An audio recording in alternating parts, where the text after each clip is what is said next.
سلام.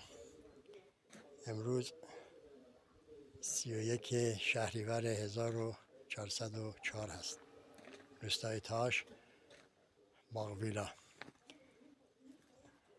کارهایی رو که امروز انجام دادم بهسازی وضعیت درختان گلابی هست. همونطور که ملاحظه میکنید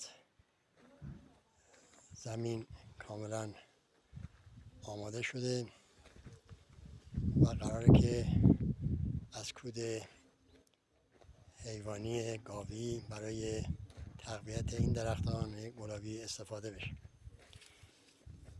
نوع این درختان گلابی رد آنجوست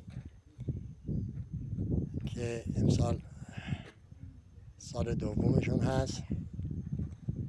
انشاءالله امیدوارم که سال آینده اولین بار این نوع گلابی رو داشته باشیم. گلابی رد آنجو یک گلابی با منشأ فرانسوی است، قرمز رنگ هست، تازه در ایران داره کشت میشه. طعم و مزه بسیار خوبی داره و اولین بار هست که در روستای تاش اولیا توسط این جانب در باغویلا کاشته میشه. انشالله منتظر میمونیم که این گلابی رو به بار بشینه و برای شما عزیزان فیلم بگیرم و